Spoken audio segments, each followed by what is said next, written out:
Sup guys, this is Peter here. Let's see what we can do with the healer monk build. Unyielding Aura is the next one. So this one has great healing power, hex or condition removal skills, resurrecting dead allies. This is Unyielding Aura or UA in a nutshell.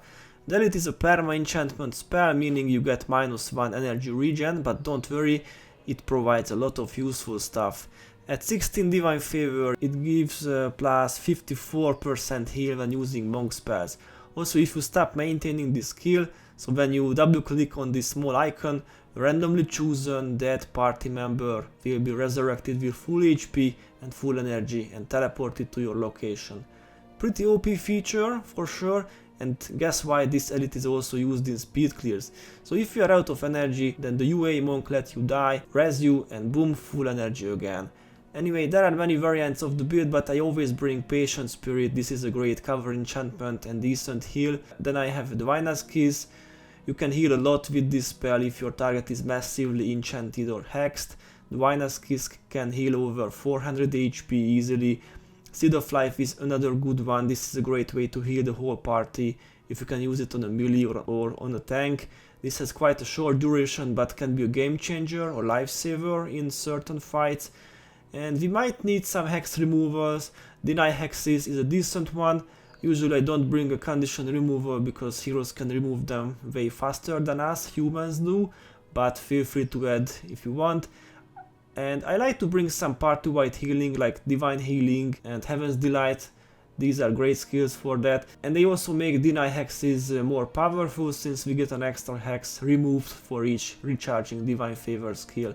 And finally I have Selfless Spirit. This is a great way to save your energy during a long fight. Spells you cast that target another ally cost 3 less energy, very powerful skill. Basically you can spam 5 energy skills like Patient Spirit and Diviner's Kiss for only 2 energy. And that's about the build. Now let's see the attributes. So I like to max out healing prayers, so rank 16 and 13 in Divine Favor. But actually you don't need more than this because we are going to use 2 headpieces. That's right, you can equip your Divine Favor +1 +3 headpiece before you activate the elite skill, and then just switch back to the healing prayers +1 +3 version. Usually I don't do this because I'm lazy. You know, if your UA gets removed, you have to redo the whole thing again, but this is a great way to gain more healing power for some work.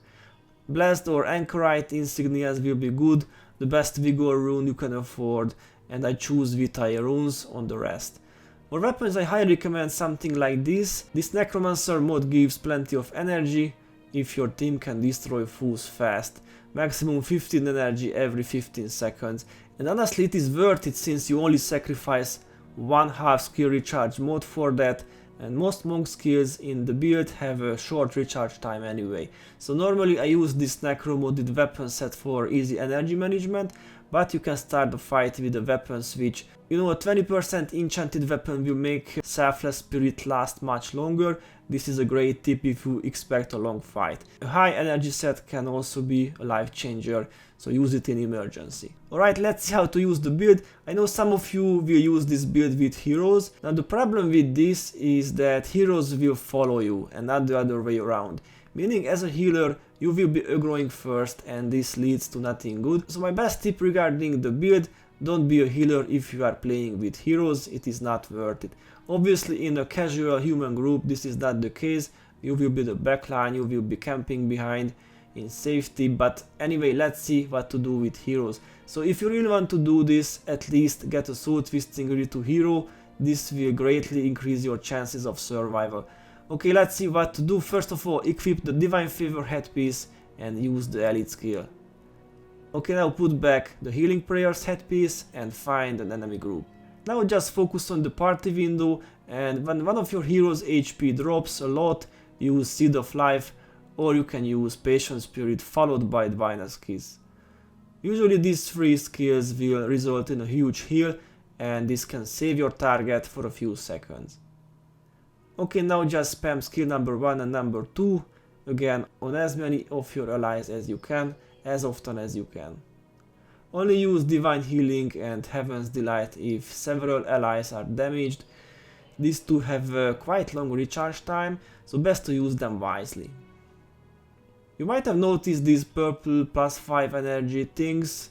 This comes from the Necro mode.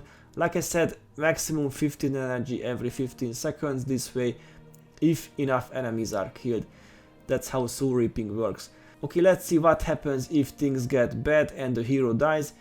In this clip my ST hero was low on energy and we've got no party defense for a short period. Of course one of the mesmers died quickly because I couldn't heal fast enough. No problem, if a hero dies, double click on this small icon just above your skill bar and this will resurrect a random hero immediately. This can also bypass skills like Frozen Soil if you had activated the elite out of range. Okay, now quickly use the elite again, don't bother with the headgear switch, no time to do that, we can do it later. Norgu is about to die, quickly use Patient Spirit and Vinous Kiss again, this results in a big heal. Several heroes need heal now, let's use the AoE heals again, and basically that's it. If you have some form of party-wide protection like a soul twisting hero, you can succeed even in hard mode, well, in most cases. And now let's see what happens if you don't have any other help, just you and 7 damage dealer heroes. So you may be able to hold things together for a short period of time, but hard mode will punish you fast. There is no healer build that can do stuff like this for long. Also the general anti-coaster skills will hurt, interrupt, daze condition, enchantment removal can all handicap this build. Basically if you get power blocked, you know, the Mesmer elite skill, you can't really heal for like 20 seconds. So it's always a good idea to have an extra healer for an 8-man group. And I've already mentioned a few useful hero builds, but let's see what is left. Soul Twisting Rito is numero uno, our best friend. Blood's Power Necro is also great, not for the heals but for the energy management. It allows the use of more energy heavy skills like Heal Party, Heal Other, etc. Usually the meta for Mesmers contain Shatter Hex, this is also worth mentioning. They can remove hexes quite well, condition removal skills on heroes are super efficient. Man, Body and Soul or Full Feast on Necros are both great for that.